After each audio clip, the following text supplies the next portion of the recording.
का। तो इस फ्राइडे को क्या वो भीड़ देखना चाहते हैं फिर से? अब ये तो सर विभाग मतलब सॉल्यूशन तो ये दिख रहा है। बिल्कुल बिल्कुल। मान लीजिए अगर नोटिफिकेशन निकालना है तो निकाल ले, क्लियर का है। नहीं तो कोई परेशानी है तो परेशानी बताए, ये परेशानी है, ये समस्या है, जो भी समस्या अभ्यर्थी नहीं समझे तब तो। हाँ ये तो बात सर आपका सही है, लेकिन सर विभाग जो है सर हमको लग रहा है अभी उदासीन है सर हम लोग को लेकर, क्योंकि सर उनके कहने का मतलब है कि अभी मान लीजिए अभी हम लोग कल या परसों आंदोलन करेंगे तो हो सकता है शिक्षा मंत्री का ये बयान आए कि अभी लेटर में योगदान का तिथि बाकी है। ठीक है सर, क्योंकि योगदान 20 दिन का समय रहता है, तो जब तक वो बीतेगा नहीं तब तक छठा चरण समाप्त हम नहीं मानेंगे। मतलब योगदान का तिथि अलग मैटर है। योगदान का तिथि ठीक है, आप निकालिए चाहे देखिए, लेकिन आप रिक्ति का गणना करके तो निकाल सकते हैं ना, उससे संबंधित रोस्टर क्लियरेंस से संबंधित लेटर निकाल सकते हैं ना। कोई लेटर तो निकालेंगे नहीं जिससे लगे कि सातवां चरण स्टार्ट होने वाला है। जी सर, ये तो हम भी मानते हैं, लेकिन इस तरीके से तो नहीं कर सकते कि आप घर चले जाइए, ये कर लीजिए, वो कर लीजिए, ये तो कोई बात नहीं हुआ। सत्यम जी, फिर से सचिवालय आप कब बुला रहे हैं? अभ्यर्थी जाने के लिए तैयार है?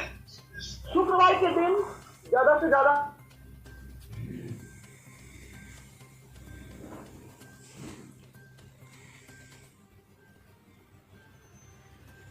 शायद मेरा नहीं है, पूरे बिहार का है, और कोशिश रहेगा कि उन इंटरनेट प्रॉब्लम हो रही है।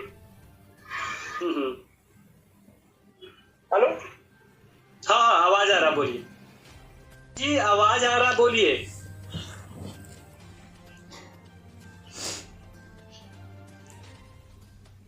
शायद सत्यम जी के पास नेटवर्क प्रॉब्लम है, दिक्कत है, लेकिन यहाँ पे आप तो कल पटना जा रहे हैं सिद्धार्थ जी?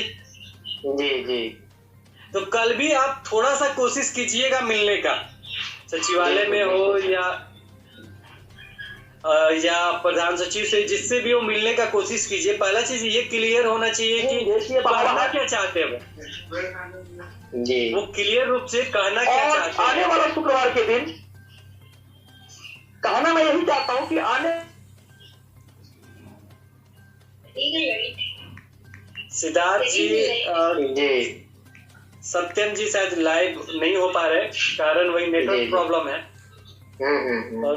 तो मेरे ख्याल से वो कहना यही चाहते हैं, आने वाला जो शुक्रवार है उस दिन शायद कुछ अभ्यर्थी वहां जाए और अपना फर्ज से अपना बातचीत रखे कि सातवां चरण। हम लोग का तो यही एक विशेष अभियान भी है कि 22 को चले सचिवालय। हम चाहते हैं कि प्रत्येक जिला से 2-4 प्रतिनिधि मंडल बन के वहाँ सचिवालय पहुंचे और सारे कार्यकलापों को और सरकार की मंशा को भी समझे, ताकि हम लोग आगे का रणनीति और अच्छी तरह से स्पष्ट कर सकें। हाँ, तो इसके लिए हम यही कहना चाहेंगे कि बिहार के अंदर तमाम विद्यार्थी जो कि अभी सोच रहे हैं कि विज्ञप्ति नोटिफिकेशन आने वाली है, एक बार आए सचिवालय और सचिवालय आकर इस वास्तविकता से रूबरू हो।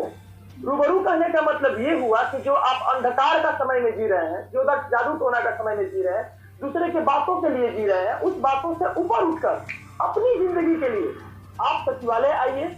और सचिवालय आने के बाद जब आप एक दिन पता कीजिए कि क्या जो मेरी नोटिफिकेशन है वो सही दिशा में है कि गलत दिशा में, क्योंकि आप अगर घर बैठे हुए किसी के बातों पर विश्वास करते हैं तो वो गलत है, चाहे हम हो चाहे और कोई।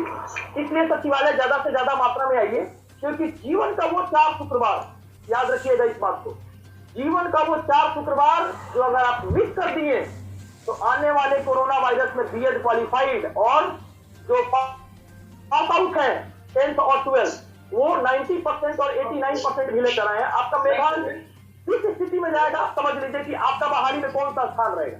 इसलिए मेरी उम्मीद है कि ज्यादा से ज्यादा मात्रा में आप लोग सचिवालय आइए और जीवन की वास्तविकता से जुड़िए और उसके साथ आप आत्म समन्वय करके आप काम करिए। देखिए आपको बहुत अच्छा लगेगा।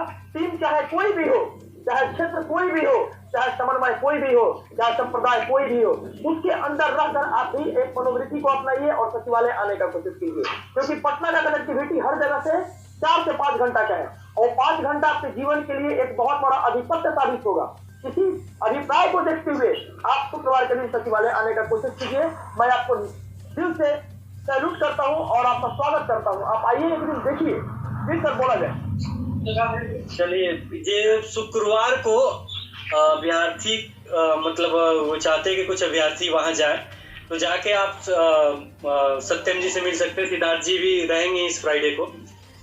इस बार सिद्धार्थ जी रहेंगे कि नहीं पटना में? आप वैसे तो आप कल भी जा रहे हैं, इस फ्राइडे को रहिए और कल जाके कोशिश कीजिए। कल भी हम कोशिश करेंगे आप लोगों के साथ लाइव रहने का, अगर कल मुलाकात होता है तो, कि क्या बातचीत हुआ। अगर किसी से बातचीत होता है तो क्लियर हो कि आखिर मंशा क्या है सातवें चरण की। जैसे चल रहा था, जिस तरीके से अच्छे से चल रहा था, जैसे अभी हम बोल रहे हैं कि शिक्षा मंत्री सर ये बात बोले, लोगों को दिल में लगेगा कि कितना निगेटिव बोल रहा है, नोटिफिकेशन को लेकर बात नहीं बोल रहा है। तो ये नेगेटिविटी को जानने के लिए ही सचिवालय आ पाइए कि क्या मैंने गलत बोला या सही बोला। बिहार के अंदर रहने वाले तमाम छात्र, मेरे कोई दोस्त नहीं, मेरे कोई दुश्मन नहीं है। दोस्त तो सबको ही है, ना किसी से जमीन की लड़ाई है और ना किसी से पारिवारिक लड़ाई है। हम लोग की लड़ाई है नोटिफिकेशन के लिए, टीकेट बीटेट 1 to 8 के लिए। हर कोई साथ आए, मिलकर आए, साथ में मिलकर काम करें।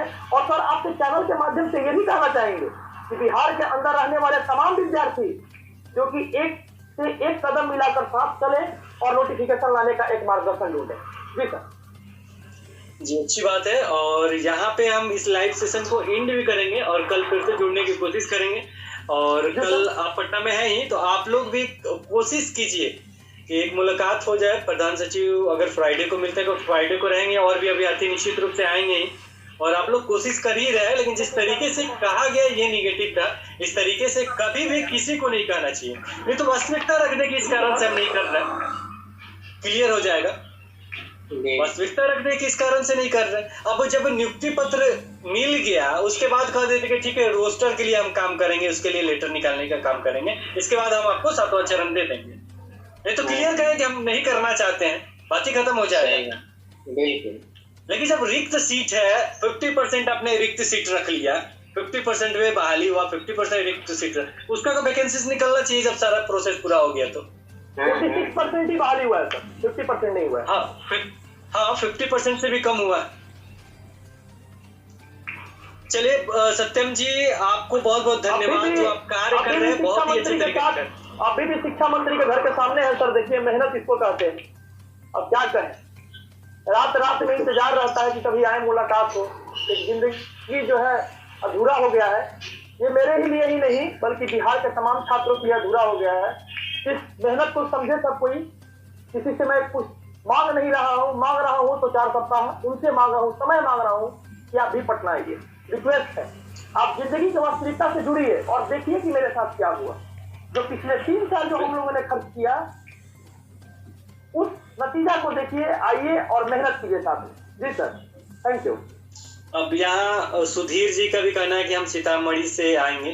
ठीक है, पहुंचिए और अपनी बातों को रखिए, क्योंकि अब लग रहा है कि आइए। देखिए, क्वेश्चन ये है कि आप आइएगा, हम गलत हो सकते हैं, प्रशासन गलत हो सकता है, कार्यपालिका गलत हो सकती है, न्यायपालिका गलत हो सकती है, लेकिन आपकी आंख से देखा हुआ बात वो गलत नहीं हो सकता। और जीवन का वो 4 शुक्रवार हम आपसे मांग रहे हैं, वो 4 शुक्रवार जो कि हम लोग की जिंदगी बना देगी और हम लोग की जिंदगी बिगाड़ देगी। इसको देखते हुए आप लोग आइए, ठीक है। मैं आपसे यही गुजारिश करूंगा, मेरे दोस्त आप लोग आइएगा, मिलजुल कर हम लोग काम करेंगे तो बहुत अच्छा रहेगा। देखिए, मैं भी शिक्षा मंत्री के घर के सामने हूँ, आप लोग देख रहे होंगे, ये सर्कुलर रोड है, हर कोई देख रहा होगा।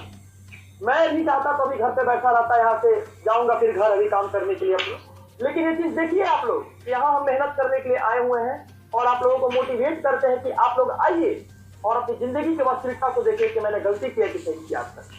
जी सर। चलिए सर, काम कर रहे हैं और सर धन्यवाद तो आपको देना चाहेंगे कि आपके चैनल के माध्यम से बोलने का मौका मिला और तमाम विद्यार्थियों के साथ मुझे जुड़ने का मौका मिला।